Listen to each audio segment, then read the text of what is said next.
John Morant might not be there when you want him, but he's always gonna be there right on time.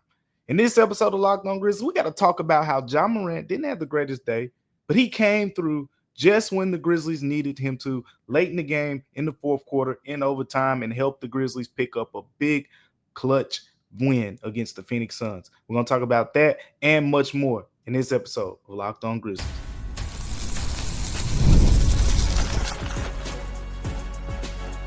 You are Locked On Grizzlies, your daily Memphis Grizzlies podcast, part of the Locked On Podcast Network, your team every day. What's going on, everyone, and welcome back to Locked On Grizzlies. I am your host today, Damichael Cole, beat writer for the Commercial Appeal, right here in Memphis, Tennessee, coming to you here live on Locked On Grizzlies. Appreciate you guys for tuning in to Locked On Grizzlies with me each and every day. And remember that Locked On Grizzlies, your favorite podcast, now has a newsletter. Introducing the Locked On Grizzlies daily newsletter. It's the one stop for ultimate team and league coverage delivered right to your inbox. Sign up for free now at LockedOnDaily.com. That's LockedOnDaily.com, and start your day with the all-new free Locked On Grizzlies newsletter. Man, we got a lot to talk about today, and it was a fun one for the Memphis Grizzlies. I mean, it was some people might not thought that was fun. I thought it was fun. That was good hoops. That was really good hoops. Two teams going basket for basket, right? Bucket for bucket. It was thrilling. It was high entertainment. FedEx Forum was rocking. As a couple players said, I know Desmond Bane said it was nostalgic. It reminded him of, some of those playoff games that the Grizzlies have had in the grindhouse, in recent years. But in the end, the Grizzlies came up with a 151-148 win against the Phoenix Suns in overtime. The stats, I mean, so many big performances across the board on both teams in this game. Jalen Wells, 19 points for the Grizzlies. Jaren Jackson Jr. had 28. John Morant had 29. Desmond Bane, 25. Zach Edey gave you 8 and 8. Santi Aldama had 17 off the bench. Brandon Clark, 14 off the bench. The Suns had, I think, 5 guys score over 20 points. How often does a team have 5 players score 20 plus and still lose? It's pretty wild. I think Grayson Allen had 21 for them. It looked like he couldn't miss. Bradley Beal had 24 points. Devin Booker had 28 and 10 assists before fouling out. Bol had 23 points. Kevin Durant had 26. I mean, it was high-octane offense on both ends. But your Memphis Grizzlies, they fought. They battled. They got it to overtime, and they pulled it out in the end. And one of the main reasons why they were able to do that was the play of John Morant. If you didn't watch the game and you just say, you woke up in the morning, you say, let's see how the Grizzlies did yesterday. And you look at John's stats, and you're like, man, he was terrible. Well, yeah, you probably were right in the first half. In fact, you probably were right through 3 quarters.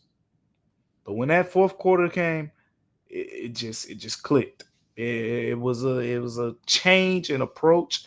It was look, my jumper isn't working. I'm just gonna get downhill, and these dudes can't stop me. John Morant was incredible. He won the Grizzlies this game. It's so many sequences, but I think he shot 5 of 11 from the fourth quarter. He scored the last 11 points in regulation for the Grizzlies. Overtime, a lot of players stepped up, Jalen Wells being one of the ones as well, but John Morant as well with his passing in overtime kind of is where he did most of his work there. But terrific overall performance, all things considered, with John Morant in this game. Let's talk about how I think the Grizzlies were down 136-132. 136-132 in this game. John Morant, who at that point I believe was 0 of 10 from three-point range, makes a running three-pointer. I mean, you talk about calling 12. He makes a running three-pointer with 9.9 seconds left. Grizzlies are down 1 at this point. They foul Grayson Allen of the Suns. He misses the first free throw, makes the second. It's 137-135. 5.4 seconds remaining in the fourth quarter. Grizzlies call a timeout. Of course, they call 12 afterwards. John Morant makes a running shot, ties the game up, 137-137. Kevin Durant misses a shot at the buzzer, overtime. And again, I don't know if people realize how good you have it with Ja Morant in clutch situations. Like we've talked about, extensively about, the best way to use Ja and things like that. And I've said time and time again that, the heavy isolation style offense, dribble drive stuff, it isn't the most conducive to his skill set. I mean, he's Ja, so he's going to find ways to be effective at the end of the day. The pick and roll stuff, right, is where he really shines a lot of times. But he can do both. But it isn't the most, conducive to his skill set overall. But I mean, for some reason, they'll throw it all out the window when the game's on the line.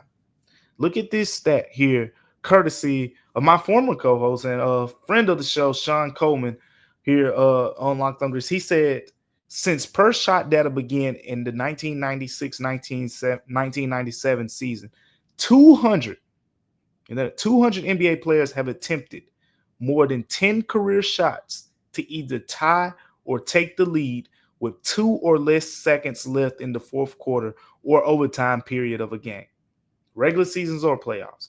Only one of those 200 players is shooting at least 50% in such shots, excuse me. So I'm going to say that again because that was a lot to throw at you. But basically, since 1996, 1997, 200 NBA players have attempted more than 10 shots to either tie or take the lead with 2 or less seconds to go in the fourth quarter or overtime of a game.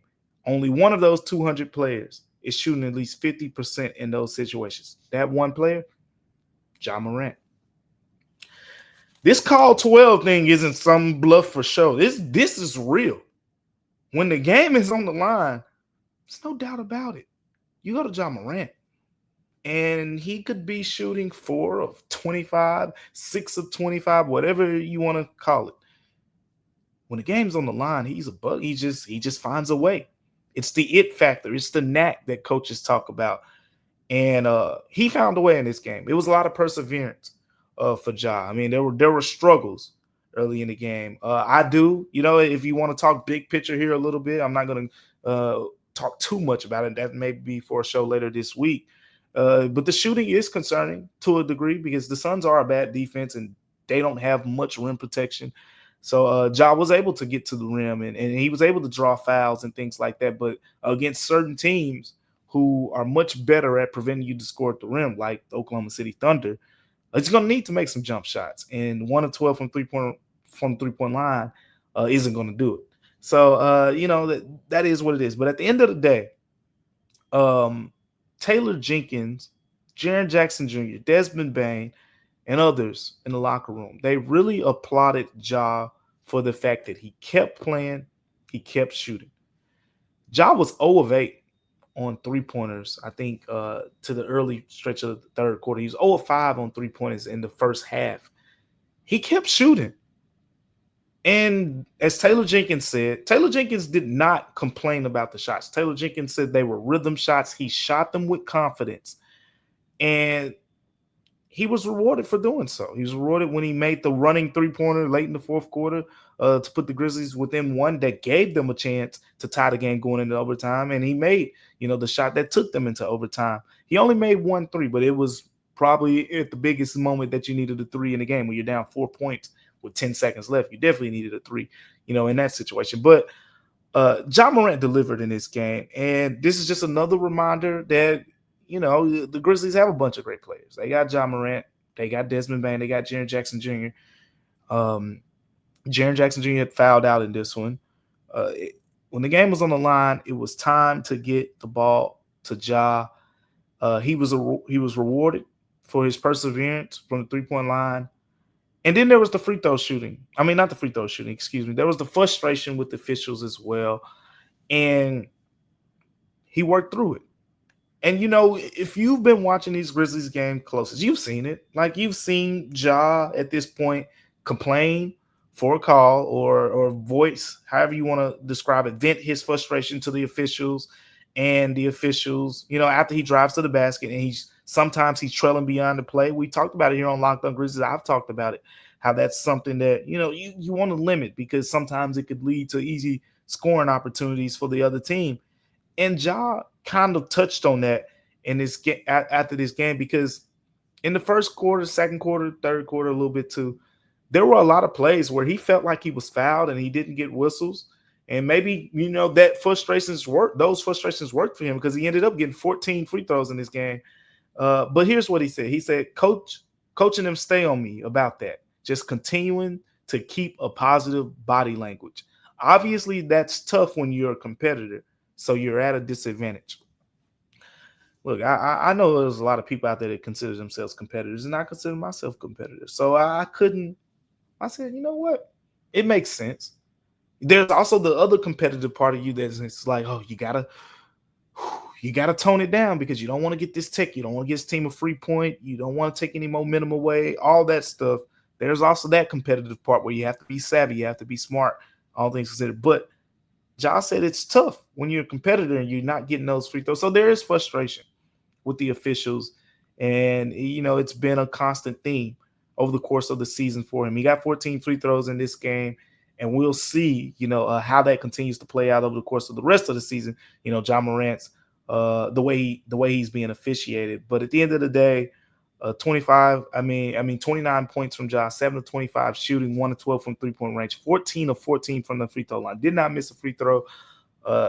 That was big as well. The Grizzlies needed Ja Morant to step up when Jaren Jackson Jr. went out of the game. And they needed a lot of other unsung heroes in this game as well. Coming up here next on Locked On Grizzlies, we're going to talk about those unsung heroes who stepped it up for the Grizzlies in this game. But before we talk about those unsung heroes, today's episode is brought to you by our friends over at Robinhood. With Robinhood Gold, you can now enjoy the VIP treatment, receiving a 3% IRA match on retirement contributions. The privileges of the very privileged are no longer exclusive. With Robinhood Gold, your annual IRA contributions are boosted by 3%. Plus, you also get 4% APY on your cash-in non-retirement accounts. That's over 8 times the national savings average. The perks of high net worth are now available for any net worth. The new gold standard is here with Robinhood Gold. To receive your 3% boost on annual IRA contributions, sign up at Robinhood.com/gold.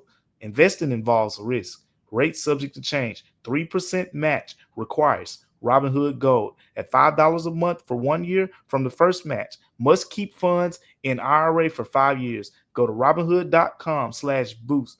Over 8 times the national average savings account interest rate claim is based on data from the FDIC as of November 18, 2024. Robinhood LLC, member of SIPC. Goldhood membership is offered by Robinhood Gold LLC.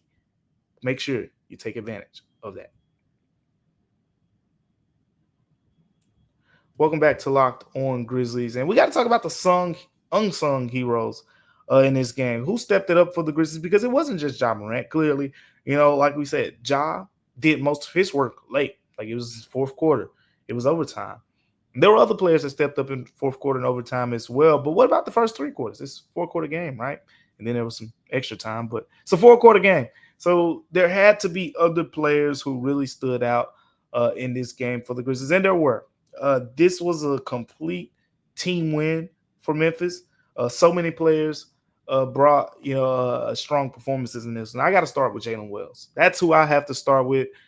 Man, it feels like Jalen Wells isn't going to win Rookie of the Year, and it's not his fault. Like, I mean, maybe I should tell him. I'm like, look, you should just Dylan Brooks it for a month. Just start talking trash and become a villain for a month, and then just go back to your regular personality, because that's probably what he's going to have to do. I mean, I'm joking, but I feel like some of the flair that you get from Stephon Castle because of all the him being in the dunk contest and things like that's kind of helping his case. But if you look at the raw numbers side by side, there are a lot of things that Jalen Wells is doing contributing to winning basketball that kind of makes you feel like he should be the Rookie of the Year. But with all that being said, this game, 19 points, 5 of 7 from 3-point range. He was big in overtime. He was clutch over the course of the game. Like I said, 5 of 7 from 3-point range. The Phoenix Suns shot 21 of 37 on 3-pointers. The Grizzlies made 23s.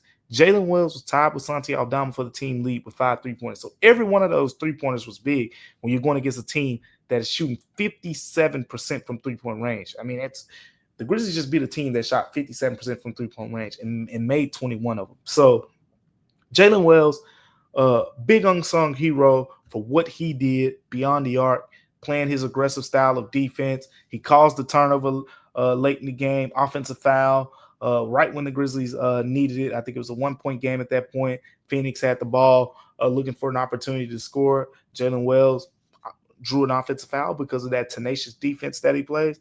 Huge game from the rookie in this one. Jaren Jackson Jr. was big as well. We talked about it earlier. He fouled out. And so, now that's a few games in a row now where Jaren Jackson Jr.'s fouls have been a problem. I've been one of the people who've kind of, noted that he's been better at, and you look at it, his total fouls, he's still at the top of the NBA in total fouls this season. But he's kind of been better at how those fouls have been distributed. He's more controlled, I'd like to say, from an aggressive standpoint. And what that means is, now instead of getting 2 fouls in the first quarter, you'll probably have 1. Instead of getting 3 fouls in the first half and leaving early, you probably have 2. Instead of having 4 fouls in the third quarter, you might get 3. So he's distributing the fouls a little bit better over the course of the game. But he fouled out in this one, 3:58 left. And before that, Phoenix couldn't do anything with Jaren. And we talked about that. We talked about it on the preview. We talked about it in the other matchups against the Suns earlier this season. That team is just not equipped to guard him. Kevin Durant, he has the length, but he's not big enough in frame. Nick Richards was too slow.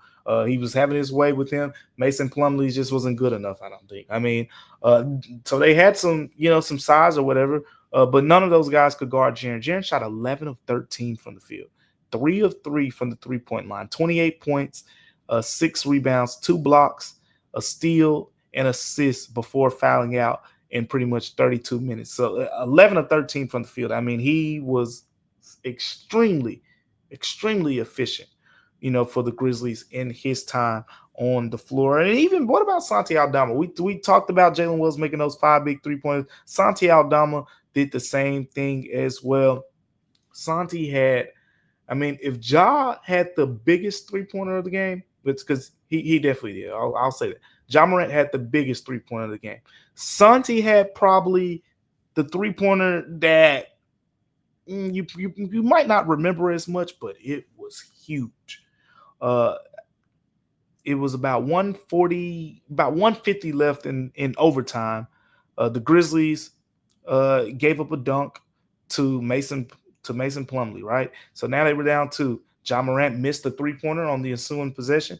Boom, Kevin Durant made a mid-range jumper. Now you were really in danger territory. It was 148 to 144, about a minute and 17 left in the game, and the Suns were up 4 points. Minute and 17 left. Suns are up 4 points.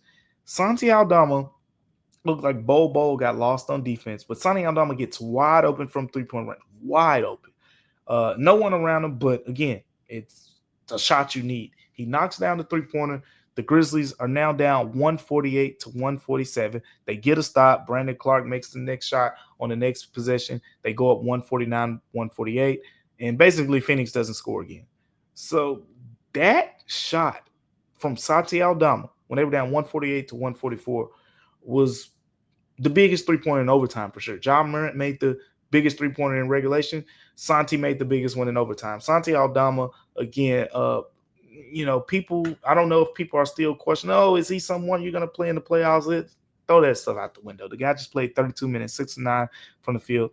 Not only did he have 17 points in this game, 6 rebounds, 5 assists, 3 steals. How many times this season have we talked about Santi Aldama stuff in the stat sheet? How many times have we talked about that? Whether it's with the rebounding, right? Whether it's with the passing, the playmaking.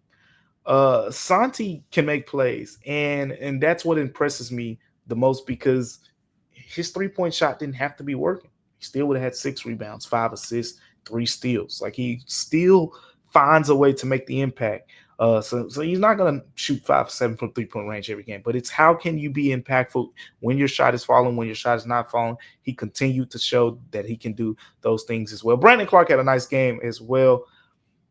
The thing about Brandon Clark is He's different. He's a different big from Zach Edey. So the Grizzlies have the yin yang type combination there. Zach Edey was actually solid early in the game with his rebounding. He was making a big difference. I mean, he was crashing offensive glass. Phoenix couldn't handle him. But just like Phoenix couldn't handle him, the Grizzlies tried to play drop coverage with Zach Edey and Devin Booker, Bradley Beals. Those guys were just getting to the mid-range, and they were just having their way. And you knew at some point Taylor Jenkins was going to eventually lean on Brandon Clark, a guy who's much more comfortable with reading it, as the Grizzlies like to say, which is basically switching on the perimeter and saying, hey, look, I will take my chances with Brandon Clark guarding one of those guys. That's pretty much what the Grizzlies did. Brandon Clark was terrific. He had a nice block in overtime late in that game. Not in overtime. It was right after Jaren fouled out in the fourth quarter. He had a really nice block in a tie. In the game was tied at that point. So Brandon Clark made a bunch of big plays in this game as well as contributing on the offensive end. 14 points, 5 rebounds, 6 of 10 shooting from here in this. So not too much from Vince Williams, Luke Kennard, Gigi Jackson. I don't think Gigi took a shot in his 8 minutes on the floor.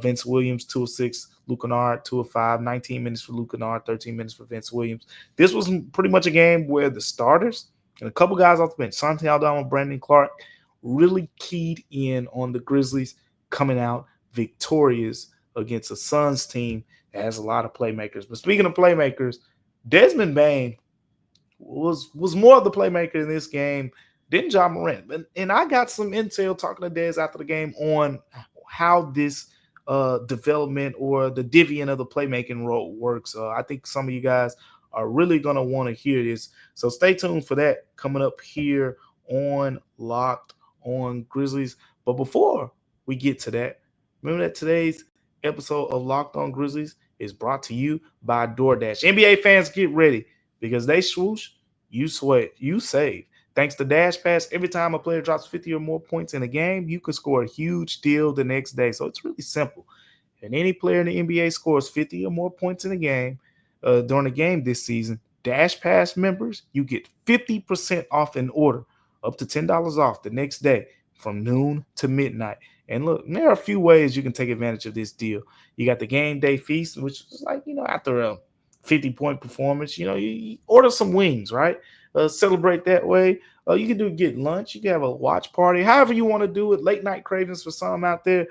Go take advantage of this right now. How do you take advantage of it? Well, thanks for asking. I'll let you know. Sign up for Dash Pass and be ready to save. When any player scores 50 or more in a game, Dash Pass members get 50% off an order the next day, up to $10 off. Just use the promo code NBA50 from noon to midnight. So we're not talking about breakfast now. From noon to midnight after a 50-point game on eligible orders at participating merchants. You must have an active Dash Pass account. Terms apply. Visit DoorDash.com to learn more. Welcome back to Locked on Grizzlies, and we got to round this show up by talking about the playmaking role, because we talked about these unsung heroes, and I could have said this guy Desmond Bane's name on the list, but I wanted to save talking about Dez for the last segment because he had a big game too. Dez was one of the biggest reasons why the Grizzlies won this game. 25 points for him, 8 of 15 shooting from the field. He knocked down 3 3-pointers. He is 3 of 9 from the 3-point line, but he had 9 assists in this game. Desmond Bane did, as well as a couple steals. 8 of 15 shooting from the field, 25 points, 9 assists. Played a team high 43 minutes as well. But if you watch the game, if you watch this game closely, this Grizzlies game, I know some people during the game on social media were asking me, why is Ja Morant constantly running to the corner?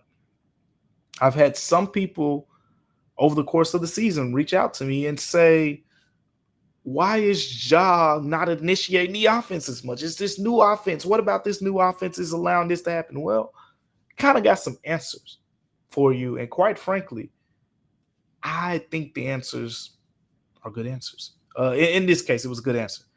So in this game against the Suns, if you were watching, you saw a lot of times where Desmond Bane was at the top of the key, initiate the offense and making plays happen.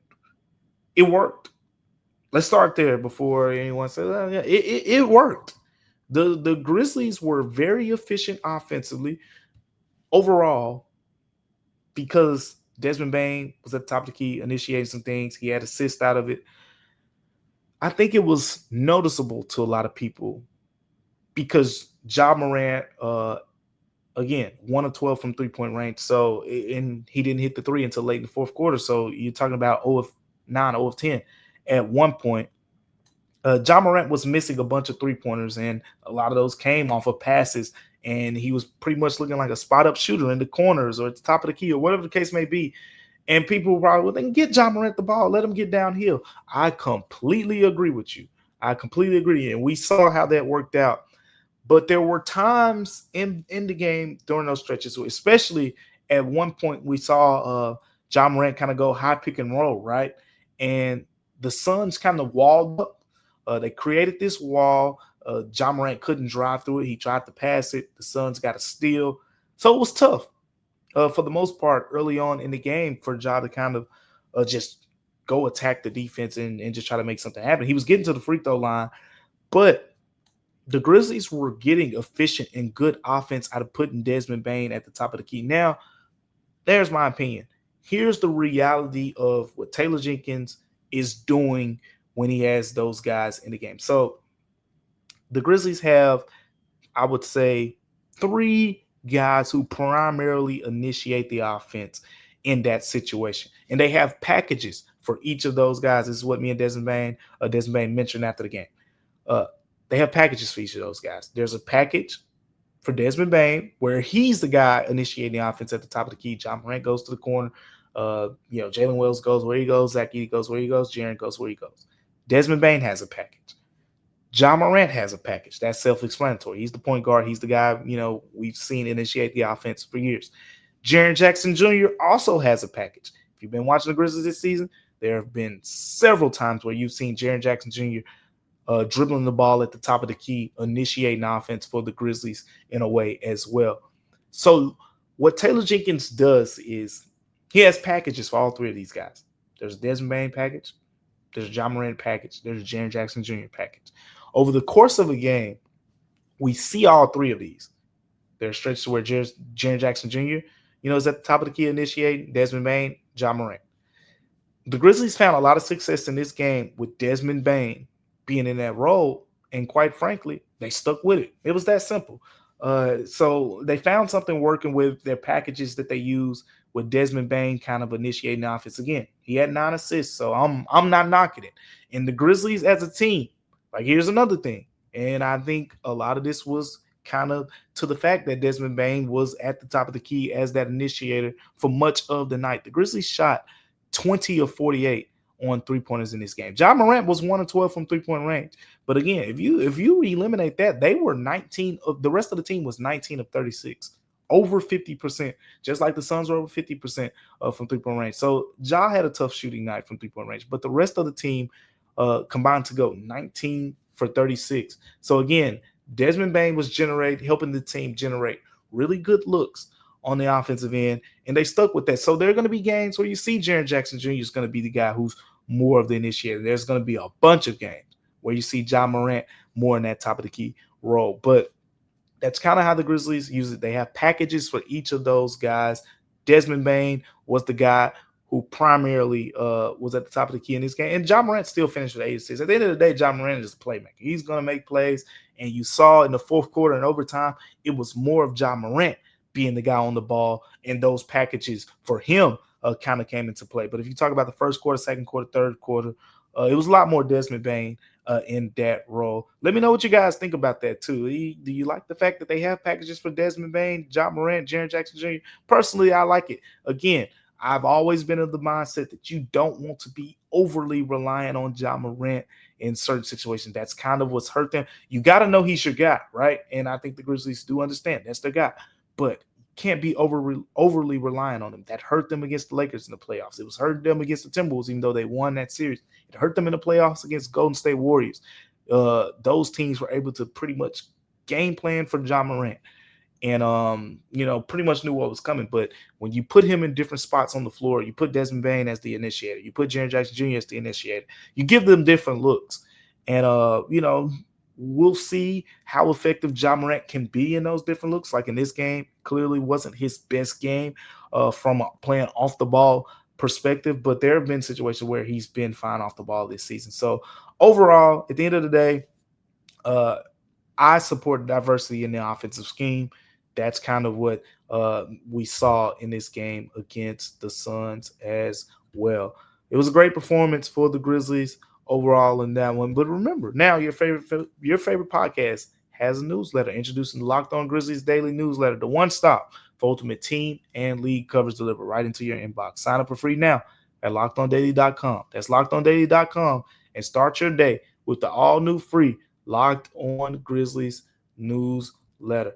Thank you guys for tuning in to Locked On Grizzlies with me on today. We'll be back tomorrow. Me and Joe Monax will be back with you on tomorrow's edition of Locked On Grizzlies. We got a lot to talk about with this team. They're going to probably have the day off. So we'll talk about just everything going on with the Memphis Grizzlies as they head into the next game on the New York Knicks on Friday. So a couple days in between games.